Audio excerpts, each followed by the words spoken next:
What is up, y'all? It's your boy Aniki coming at you with another video. This time we're doing a chapter review of chapter 296 of My Hero Academia. Now, these past couple weeks, it's been intense.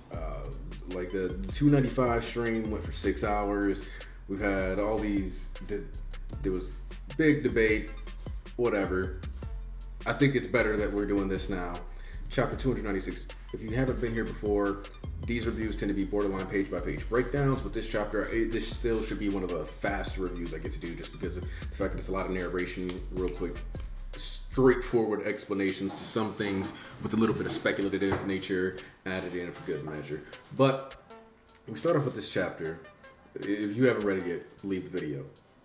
Chapter 296, Hellish Hell. And the thing that I like about this chapter is it really highlights the dichotomy of society within My Hero Academia, because you have these people who are off, not in the throes of this combat. They're not on the front lines suffering, enduring these circumstances, and they're not the ones whose houses, businesses, etc. are being destroyed. But you also still get to see they're just, this is another newscast, whatever, cool. So there's a lot of potential already with the way that's working, a lot of showcasing exactly what made Shigaraki frustrated. But we start off immediately and they're talking about how in the aftermath we had a decent number of people die, people who came in to help. Now, one thing I will say is that at first, the more I think about it, I actually start to become a lot more okay. I'm thinking about it a bit more with Pixie Bob living. I was originally frustrated because we saw that starting to decay, but then I'm like, okay, you know what, this works, specifically because even if you would, as somebody pointed out, the Sand Hero Snatch actually countered Shigaraki before, so the decay stopped because he couldn't decay grains of sand. But then also, so she could have just made it really loose, and then it's basically already decayed, so you can't decay it. But then there's also the fact that she could have always just Kyoshi'd the situation, where for those of you who are familiar with Avatar Kyoshi, she literally just kind of split the earth and blew away and created an entire island. I'm not saying Pixie Bob is creating an island. I'm just saying just create a gulf and then the decay can't go any further because it's not actually touching you. Wash lived, which I was kind of surprised because we made it, Gran Torino made it a point to bring up how the debris was falling, and you could end up getting just hit by a stray piece of debris, and there was plenty debris and stuff falling around Wash. So I feel like the context of that was supposed to be indicative of death, but okay. Yamada being there makes sense. Dude's been staying active. 13. So during the decay scene, it very much looked like 13 was gonna die. 13 ends up living, but not without cost, and that's something that Horikoshi has done pretty well throughout the series, actually. Is if you get to live, you usually have to pay some other way. And in this context, it seems that as the left arm of 13 was beginning to decay, they used Black Hole to amputate it. So they could keep going and keep fighting, not just surrendering to what Shigaraki did, not just caving in. So the survivability makes sense. Wash apparently just just threw himself in the bubble, or herself in the bubble. I don't know which one anymore. I'm confused. So and then they discuss how the Nomu, who are referred to as the near high ends, so we also finally get hard confirmation of how many near high ends were left over at the hospital, because they say that about half the high ends died, but over half the heroes who were fighting them were also dead. So then we get the final number of how many near high ends there were that came to save Shigaraki. And the total seems to have been 10, because they say that they lost 3, 7 got away, which means there were a total of 20 near high ends at this battle. And that's why a good number of the heroes died, or a good number of heroes that were at the site ended up getting murdered. Gigantomachia is detained, but they seem to always have consistent watch on them. Mr. Compressed is being saved by them because he's going to be tried properly. This is one of the reasons why I think that the legislative and all these other things, because they're not going to just let this villain die even though he was a villain. Instead, they're apprehending him and still giving him medical care to make sure he lives, so he can go to trial, go to prison, see actual justice, not just leaving him to die. That being said, today I've already seen the question, Would a real hero go around the battlefield finishing off injured villains? And to which I believe it was Shazzy replied, if you were All Might, you would say no. And if you were Hawks, you'd probably say yes. It's a matter of perspective. We finally cut away to Gungamata Villa. And to my disappointment, instead of Ed Shot being G Shot, he does come up victorious. The slander train has to stop because unlike Crust, he actually stood his ground and solidified why he's a top 10 member. He managed to beat Redestro, which I guess makes sense when you also factor in that he lost his legs, didn't seem to have Claustro around. So you see that he did eventually make it a point to destroy specifically Redestro's other set of legs and throw him into the wall. We see that Gaten gets caught. You know, that Earth prison did in fact get completed, but to that same degree, Cementos is down bad. We see there's a spike going through his back and into his diaphragm, plus there's actually several stab wounds from ice in him, with just like large chunks, even the one in his left arm as well. They're all said to be captured. We get a hard number. We're told that there are 16,929 individuals arrested. Now, the thing that we discussed on stream is this is some weird grammar. We don't know if all throughout the nation they managed to capture 16,000 people, or if they somehow crammed basically 17,000 people into that mansion. It makes more sense to be the former than the latter, but with the way tech works in My Hero and all that other stuff, who knows? Because Horikoshi also makes it a point to let us know that it's specifically high-ranking advisors, several high-ranking advisors that are going to escape out of the 132. What makes that good is that even if Shigaraki and AFO go and do their own thing, then we have these advisors that can be here in the wake to spread their ideologies a little further. Their names might be in a register, but with no proof. That gives them a chance to better represent themselves and spread their ideas to other people within society, especially considering that since these people got away, some of them have the ability to say, hey, we were having a conference to discuss liberation ideology, but we didn't actually plan to attack anybody. It wasn't until the mansion was getting its walls ripped off and heroes were attacking us with aggression, saying they wanted to arrest us. We have no idea why. We were just trying to discuss whether or not we believed like work society should do X, Y, or Z. There's a lot of spin in this because it was a preemptive strike. Sure, you have the word of Hawks, but that is one man whose credentials are currently being questioned. Though I do notice that Horikoshi made it a point to not have any of the characters talk about how they feel about Hawks yet. That is something that I think he's intentionally hidden from us and is going to have to be explored in a more grandiose fashion as the arc progresses, whereas where we get later on with Endeavor is something that is very much to be expected. Now, they emphasize that Himiko Toga is escaped. Now, we already knew that Toga wasn't necessarily going to just randomly get caught by some nobody or anything like that, so that's not really an issue for me.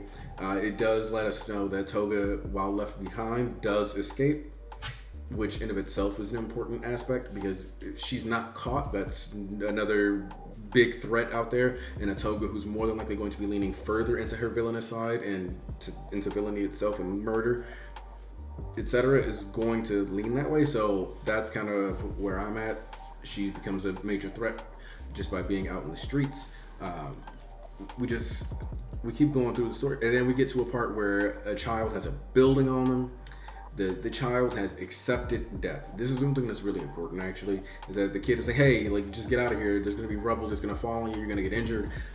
Take my Endeavor pouch. Kids are taking on like these, like thinking of the smallest things, but one of the most tragic things that a lot of people, like I've seen some people talk about, well, really like 1 or 2 people, was that this kid, by effectively saying you can have this Endeavor pouch, was preparing at 5, 6, 7 to die in this situation, accepting the death, just hoping for the sister to be saved. That's that heart of a hero kind of beat that we always come back to in the story anyway, only for Ochako and Sue to actually come through in the clutch and execute the save.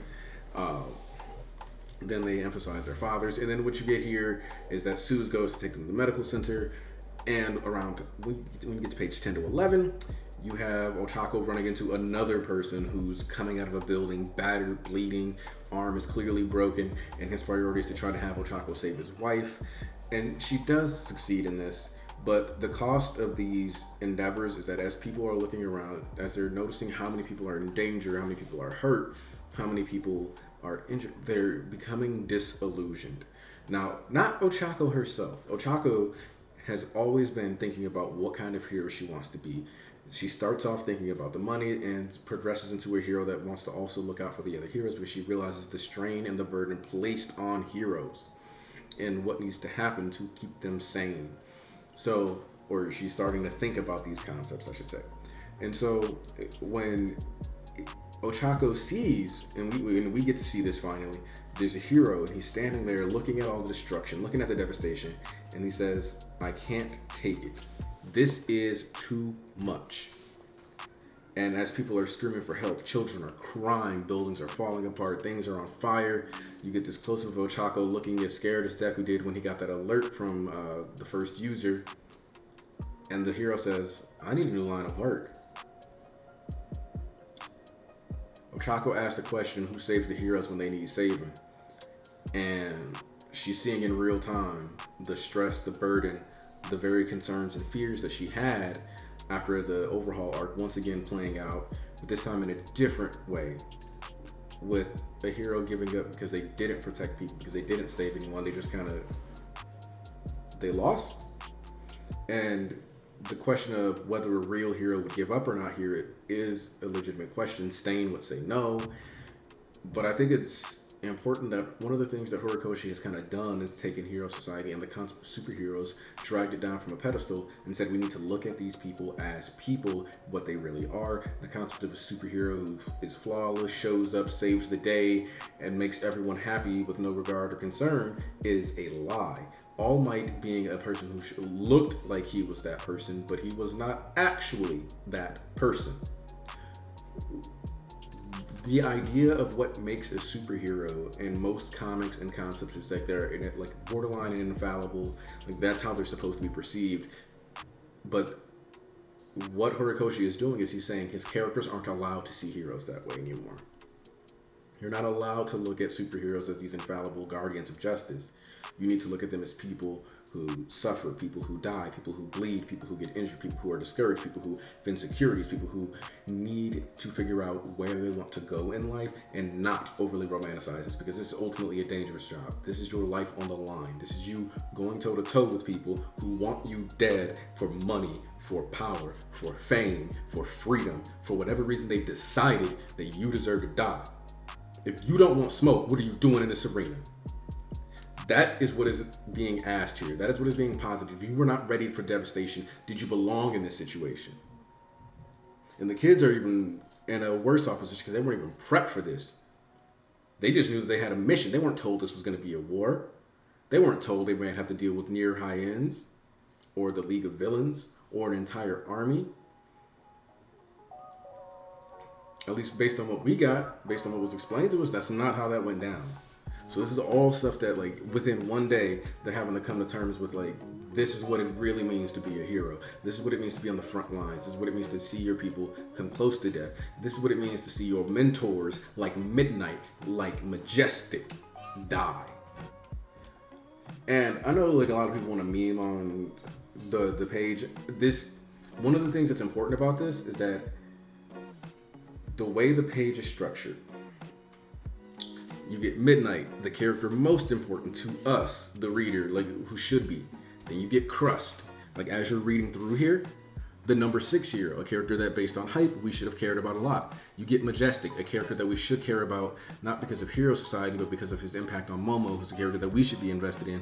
And you have Exilus, a character who's just been very like in the background recurring, but also is focused his heart. So that top 3 row is literally the 3 characters based on priority from right to left, their importance, whether it be to society or to us as readers. And then as you start going down the line further and further, the characters matter less and less because of their impact or their power, their rank, or whatever. We get the confirmation of who Funkman is. But like, for example, Native, he's been around since season 2. We watched Ida and Shoto and Deku fight to save this cultural appropriative bastard. And now he's dead. Couple months late, but now he's dead. And so, we got that chew toy treatment. But like, as we cycle through, and then it becomes like more actual nobodies, people we don't actually know, have that connection with. But the thing that we need to emphasize here is that as we're just cycling through, sure, this is only a couple people. But the reality is that this isn't everyone. Realistically, it just isn't everyone. And if it is everyone, then we have a problem.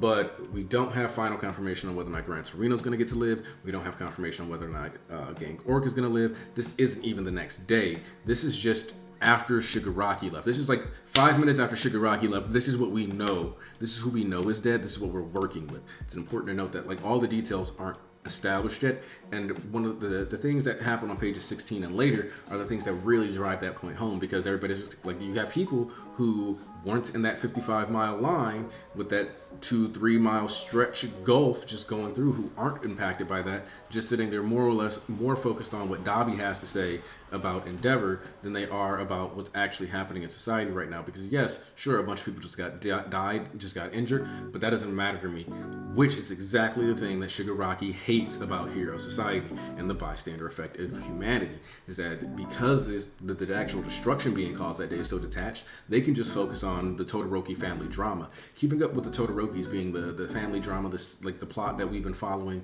throughout this series as a family drama that completely is more or less, while yes, it's a byproduct of Hero Society in the sense that Endeavor's been grinding to be the number 2 hero, it kind of highlights how we care just as much or more about people's personal lives, especially when they're celebrities like Endeavor, than sometimes some of us care about the actual loss of life of our neighbors. There's people who literally would have been maybe just like 6 blocks away from the furthest point of the destruction. You think they're like, oh man, that's wild over there, I'm just gonna go away. And then like they look at their phone and like, oh, that's crazy. And then they went and got some ramen. Or whatever they went to go eat. That's what happened. That's the reality. And so that bystander effect combined though with the fact that there's people who are blatantly having these discussions about how they think, oh no, Endeavor's career is over. This can't go any further.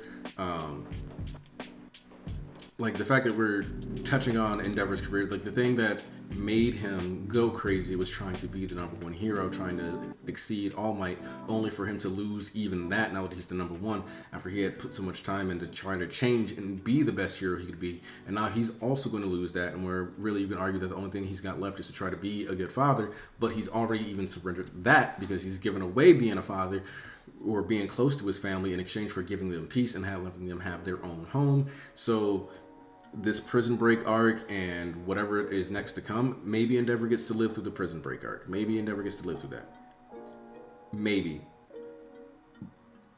But that's not really how I see it going. But we do get the return of the remedial course kids, Mr. Binging Balls, and the one who's really about his leadership and running the class. And we get to the most polarizing part, which is All For One talking about how his expectations were off, but it shouldn't be long, which means that he's more or less like, it seems like the vestige activation does like somewhat like let him know that there's people moving, but he doesn't necessarily know where or what exactly is going on.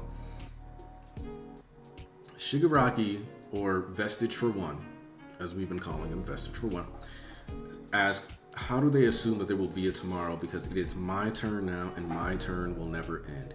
And you see a slumbering Shigaraki within his mental scape. And then Vestige for One says, hear me, my tireless Nomu, it's time to free my real body. Now, one of the things that I think is important here is that Shigaraki is still wearing the hand, and the hand seems to influence the cracks in his body, etc., even while laying down. So the question becomes, if that hand gets knocked off, can Shigaraki have a better shot of getting better control? And how long is it going to take before he gets back into control? Because the idea of All For One taking the time to raise his intelligence, to make sure he's a good leader, to make sure he knows how to do all these things, just to be in his body, doesn't fully track. But what I've theorized is that quirks, when they're left over as a vestige, the parts of the personality enhanced by the quirk itself are the ones that take over. So while All For One may have genuinely cared about Shigaraki, his quirk does not. And his quirk has more of an impact on who he is in the vestige world than who he is mentally elsewhere. That's kind of how I've been looking at this, because they have a different style of talking, where All for One, yes, he has all these expectations. Yes, he will be like, yeah, like Shigaraki's going to be the next one. He's going to be the leader. He's going to do all this. But the vestige is just like, yeah, we're going to go save my real body. And the question becomes like, what good is that? That body is still broken. So unless absorbing like the fake All for One and putting that inside Shigaraki's body too is going to make it so that Shigaraki, like All for One has complete control forever, permanently, no matter what, for real, and not just talking that talk, there's not a whole lot going in it like that actually makes it make sense. So we're going to see if there's actually a conflict between All for One and then the vestige, perhaps, and that he's like, yo, this isn't even what you're there to do. You're supposed to be elevating him, not taking over his body. That would be an interesting conversation where there's a chance we could get All for One versus vestige for one. And then that's how All for One ends up dying. Murdered by Shigaraki based on the rule of two in the Sith, but All for One dying also in the process of protecting Shigaraki from his own power that he gave him in his own vestige so that Shigaraki stays in control. And learns that he has to surrender that hatred to make sure that the vestige doesn't take root and take control of him. That could be the character progression, because that's the thing. Once we know that his anger and rage is the fuel that allows for the All for One vestige to really take root, we now know that Shigaraki's character arc has to defeat that. He has to defeat that aspect of his personality. He can't just keep wallowing in his anger, because if he does, he will never get his body back. That is what is being established here. So, the way I look at it is, with this chapter, is we got establishment that we're going to be discussing what heroes are going to be stepping down, they're going to be retiring. We have to wonder if there's going to be any students who leave, because if you're somebody like Mineta who wants to be a hero for titties, you might not want to be dealing with all the drama in these cities. So, hey, maybe Mineta sticks around. I know Ponzu likes to say he's brave. I think Ponzu's being very generous with that word. But the reality is this. There is a potential for several characters to have to reevaluate what they really mean, what they really want, and what they understand about what it means to be a hero. And I know people wanted the crumbling of hero society to be Shigaraki shows up and mushroom stamps everyone and that's the end. But here's the thing. It's supposed to be a crumbling. When things crumble, it's seldom just boom, psh, woo, everybody dead. It's more like things are falling apart. Like you grab a cake or a coffee and you start to, and then it just like crumbs. Slowly, like pieces of it. So little pieces of hero society have to fall off. The top 10 hero has to step down. That's a piece crumbling away. The number 6 hero dies. That's a piece crumbling away. The second hero is too injured to continue his career. That's a piece crumbling away.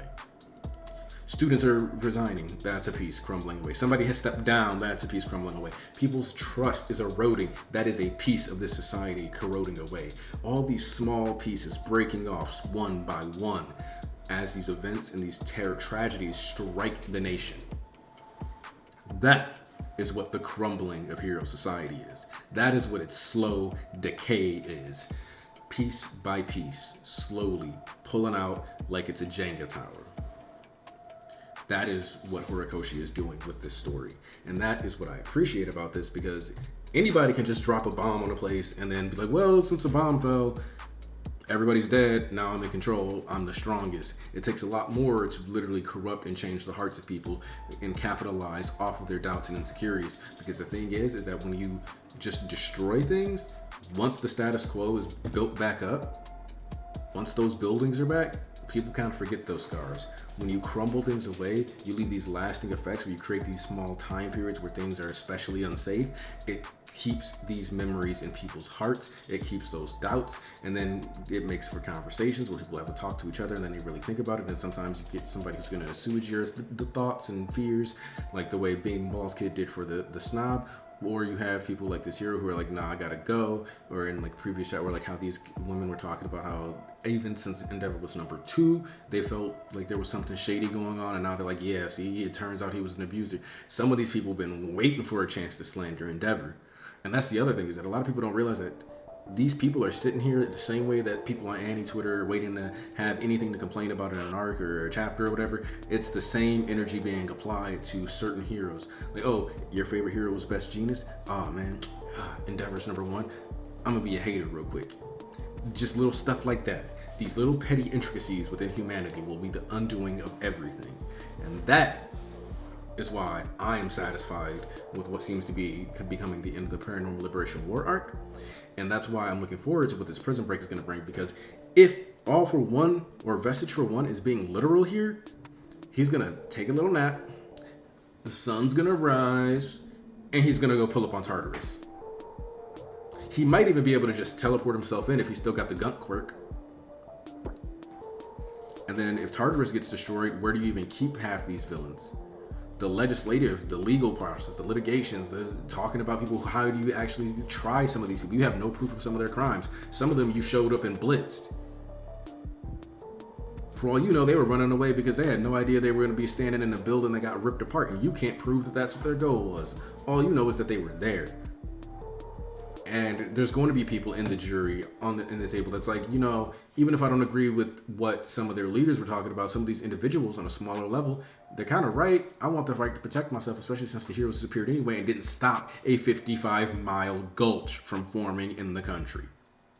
So I think there's a lot of small social things that just need to start falling away, crumbling away, being stripped away, that we're already seeing all the pieces in place for. And it's just a matter of Horikoshi fleshing it out as we go through. Hero Society is going to change. But I think the one thing I will say is there's a difference between Quirk Society and Hero Society. And maybe that's something that we'll talk about eventually in another video. But this one's probably already way longer than I kind of wanted it to be. I was hoping that this one's going to be a faster review, but it turns out I was wrong, and we're already sitting at around 26.5 minutes. Honestly, this chapter is like an 8, 9 out of 10 for me. I actually really enjoyed a lot of the stuff, even though I was like frustrated about certain characters living. Death isn't the only metric by which I measure, and the thing that I've been looking forward to more is the sociological effects than the physical ones. I wouldn't say that if this war had ended and nobody died at all, period, I would be satisfied, but I will say that it wasn't the most important thing to have a bunch of bodies, especially the longer the arc progressed, and I thought about what themes and what the story beat was actually going for, especially once Dabi made it a point to grab Skeptic, and we knew that there was going to be some broadcasting going on and stuff. I realized that the point of the arc might not necessarily be the fight itself, but more of what the fight brings to the table and what it does to the characters who are involved in the fights, and that's definitely the case here. So if you enjoyed what I had to say, make sure you pop up on Sundays for Church of MHA. We're probably going to be doing the greatest arcs of My Hero Academia stream next Sunday, since there's going to be another chapter break, and you know we only do live reactions based on official release. If you enjoyed this video, please leave a like. If you enjoy this content at all, please subscribe. Have a wonderful day. Oh, that reminds me, the main reason we don't have a lot of timestamps on the streams is just because all of us are too busy with full-time jobs plus other life stuff to go back and replay the entire 6 hours, so we can figure out where to like put the timestamps for you guys. It's just a matter of having too many responsibilities on the plate. We can give you the content, but some of us just don't have the time like that. I'm sorry for that. If you want me to be able to do that, then convince everybody to become a member. Boom. That's probably the only way I can afford to do that right now. Anyway, because then at that point I make enough money to leave job. So, you guys all have a wonderful day. I hope you keep enjoying the series. I hope you've been having a good time. If you're not, I can't do anything to help you, but I really am looking forward to where Ochako's character is going to go from here. Let me know your thoughts down below. Aniki out.